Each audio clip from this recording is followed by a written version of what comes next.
Hi, this is Education for Life, and today I'm going to be talking about the differences of World War I and World War II.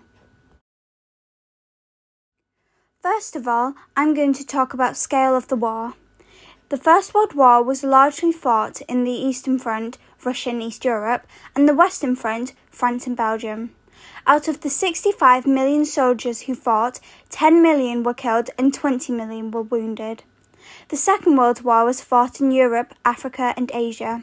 70 million soldiers fought and there were 50 to 70 million deaths. However, 2/3 of the deaths were civilians. As you can see, World War II had a much larger scale and significantly more deaths. To the left you can see the Western Front and on the right the Eastern Front. And here you can see Europe, Africa and Asia, the areas fought in World War II. Next, I'm going to talk about tactics and methods used. In World War I, it was a slow war of attrition, which is when each side seeks to gradually wear down the other side, and there was artillery bombardment. Trench warfare was mainly used, and it was common for soldiers to invade opponents' trenches. Most of the time was spent preparing in the trench, and there were only 1 or 2 major attacks or campaigns every year. Okay, so I'm sure you've all heard of the Blitz, the air raid on the UK. It's short for Blitzkrieg, meaning lightning war. The Germans weren't very good at long wars, so many wars were intended to be short and fast-paced. There were also many wars in air, seas and land.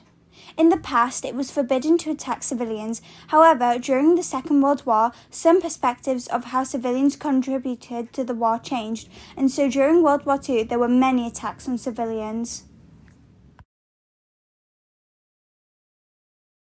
Now it's time to talk about new weapons and tech. In World War I, there were machine guns, grenades, artillery, submarines, poisonous gas, warplanes and tanks.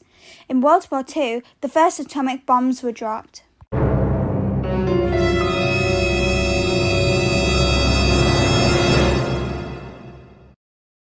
New rifles and planes were used, such as the Spitfire, and radar technology was introduced. My final point is the impact on civilians. During the First World War, 10 million civilians died and the role of women changed massively as they had to do what was considered as usually male jobs. In the Second World War, countries tended to target civilians instead of soldiers, and 2/3 of the deaths were civilians. A very famous and tragic occurrence during this war was the Holocaust, which was the killing of Jews and non-Aryans in concentration camps. During and after the war, food supply was running very low, and so people began food rationing. And that's all for today. Thanks for listening, and if you enjoyed today's video, don't forget to like and subscribe. See you next time.